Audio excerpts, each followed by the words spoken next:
Hello and welcome to this very special segment of the observation of the 13th Foundation Day of the Central University of Odisha at Koraput. It is a great moment of joy for us because we are about to hear the head of the Central University of Odisha family, our very own respected and beloved Chancellor Sir, Professor P.V. Krishna Bhatta. Professor Bhatta is a renowned sociologist, an academician, an academic administrator, and a very eminent cultural personality of our country. We also have amongst us today Professor Sharat Kumar Palita, Vice Chancellor, Central University of Odisha.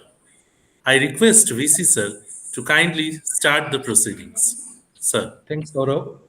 Uh, on behalf of the staff, students, and faculty, I now deem it a privilege to invite our Chancellor, respected Honorable Chancellor, Professor P.V. Krishna Bhattaji, to address the academic community of the Central University of Orissa on its 13th Foundation Day. Professor Bhatta is not only a senior sociologist and politician of our country, he has been our chancellor since last 3 years, and he is guiding us from the front in our all problems. Professor Krishna Bhattaji are there, and just like a head of a family, he is all the times talks to me, register, and looks after what best can be done for the university.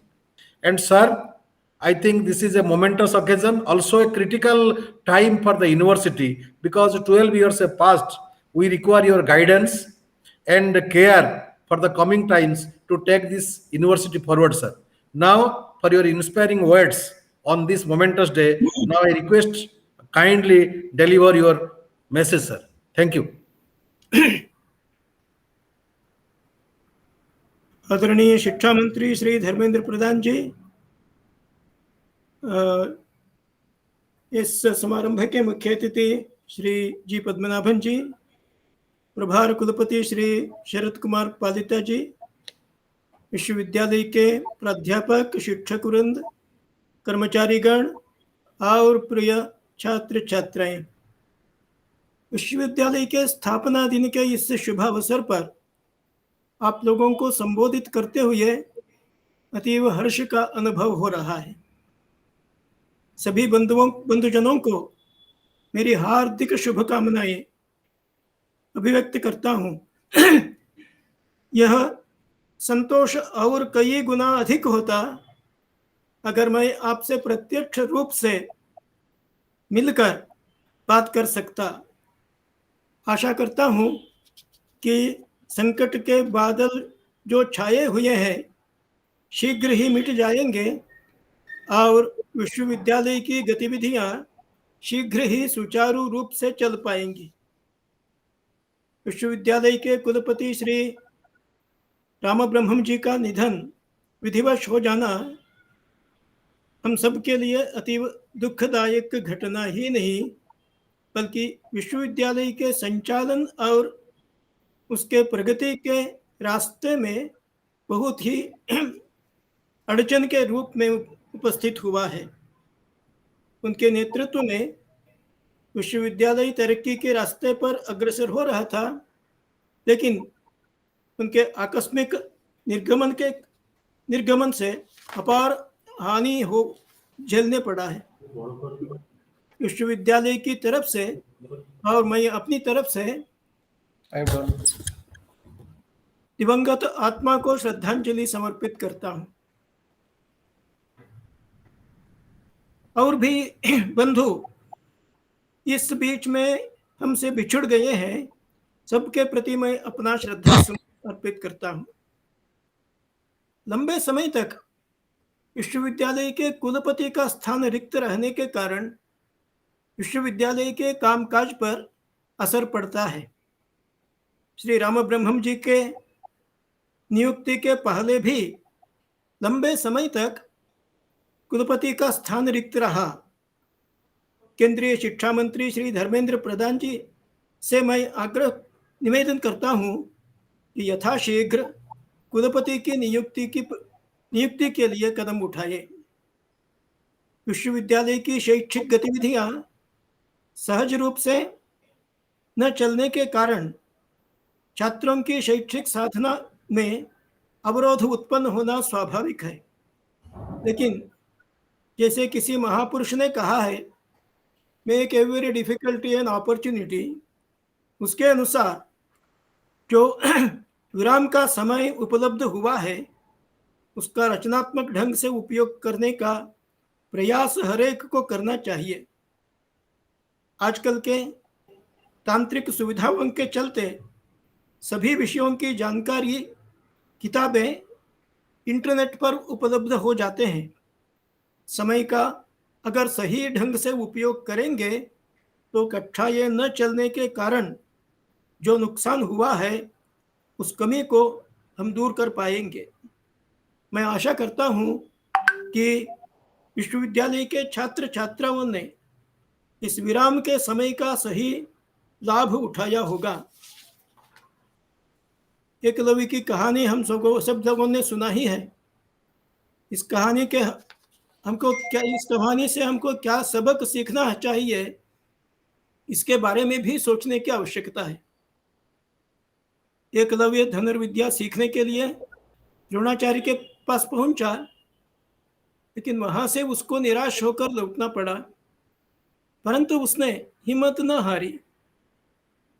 अपनी अचल निष्ठा, अथक परिश्रम और एकाग्रता से उस विषय में इतना नैपुण्य प्राप्त कर लिया कि वो अर्जुन से भी श्रेष्ठ धनुर्धारी होकर निकला।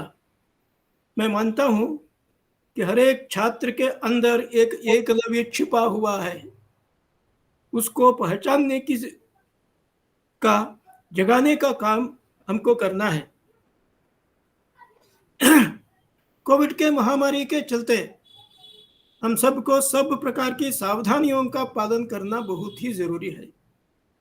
कई बार जवानी की धुन में मुझे कुछ नहीं होगा, मैं कई दिनों से बिना मास्क पहने घूम रहा हूँ, इस प्रकार की बातें करते हुए अपने युवा लोग दिखाई देते हैं। शिक्षित नौजवान ऐसा बर्ताव करते हैं तो उसका असर स्वाभाविक रूप से अन्य लोगों पर होता है। जैसे कहा गया है, यद्यदाचरति श्रेष्ठः तत्तदेवेतरो जनः। हम अपने आचरण से अगर गलत उदाहरण प्रस्तुत करेंगे तो उसका असर पूरे समाज पर पड़ेगा। इस दृष्टि से हमें खुद सावधानी बरतनी होगी और समाज में भी जागृति उत्पन्न करने का काम करना होगा।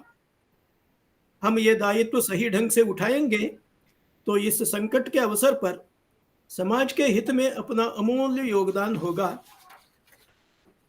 पिछले दिनों में दुनिया में कई विप्लवकारी घटनाएं घटी हैं।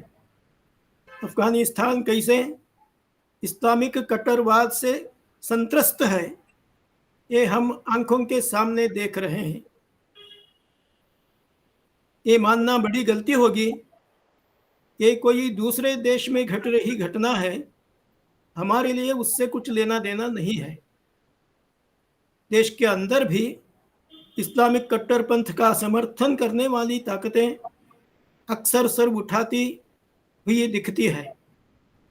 विश्वविद्यालयों के छात्रों से ये अपेक्षा की जाती है कि वे इस प्रकार की राष्ट्रघाती शक्तियों से सतर्क रहे और समाज में उन ताकतों को, उन खतरों के बारे में लोगों को सचेत करने का काम करें। देश के सामने कई प्रकार की चुनौतियां मुहबाए खड़ी हैं। अगर उनमें से कुछ बाहर की है तो और कई अंदर की है। चीन और पाकिस्तान एकजुट होकर हमारी सुरक्षा के लिए बड़ा संकट पैदा करने की प्रयास में जुटे हैं। इसी उद्देश्य से वे दोनों हर मौके का इस्तेमाल कर रहे हैं। अफगानिस्तान में ISIS और पाकिस्तान की उग्रवादी इस्लामिक ताकतें एकजुट हो जाती है तो हमारी सुरक्षा के लिए गंभीर संकट उत्पन्न हो सकता है। देश के अंदर भी उनके साथ साथ उनके साथ हाथ जोड़ने के लिए तैयार कई ताकतें विद्यमान हैं। ऐसी स्थिति में देश के युवा वर्ग को संगठित होकर देश के हित की रक्षा के लिए खड़ा होना होगा। समाज में विघटन और अलगाव की भावना उत्पन्न करने के प्रयास में लगे ताकतों को जड़ से उखाड़ कर फेंकना होगा। जिस युवा वर्ग की देश हित की रक्षा के लिए खड़ा होना चाहिए, उसी वर्ग के कुछ लोग देश के टुकड़े टुकड़े करने की बात करें, इससे दुर्भाग्य की बात और क्या हो सकती है। देश का सुशिक्षित नौजवान संगठित होकर देश हित की रक्षा के लिए खड़ा हो जाए, देश विरोधी ताकतों को जड़ से उखाड़कर फेंकने का प्रण लेकर खड़ा हो जाए, यही आज की आवश्यकता है। मैं मानता हूं कि कोरापुट विश्वविद्यालय के सभी छात्र छात्राएं इस महान राष्ट्रीय उद्देश्य के लिए एकजुट होकर खड़े हो जाएंगे और पूरे समाज का नेतृत्व प्रदान करेंगे, यही उनसे अपेक्षा की जाती है। धन्यवाद। वंदे मातरम। भारत माता की जय। नमस्कार।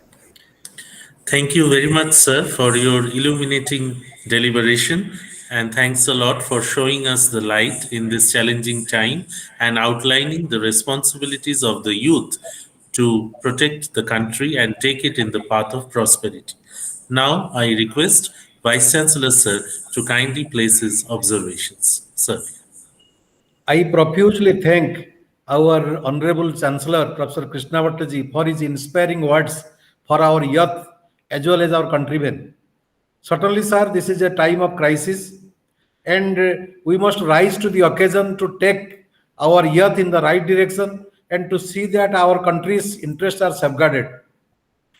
The Central University of Odisha is a part of this great Indian Union, and our all teachers, members of the faculty, students, all are a part of this great Indian nation. I wish your inspiring words will touch all of them.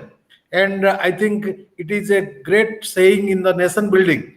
Hope in the coming time, these inspiring words take us forward, and your presence, whether at a distance or in our presence in the campus, certainly will inspire in coming time, sir. We thank you profusely for your kind presence on the 13th Foundation Day, even in a virtual mode, sir. We are extremely thankful to you for your kind presence. Thank you, sir.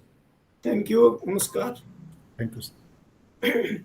Thank you. That brings us to the conclusion of the Chancellor's address. Thank you.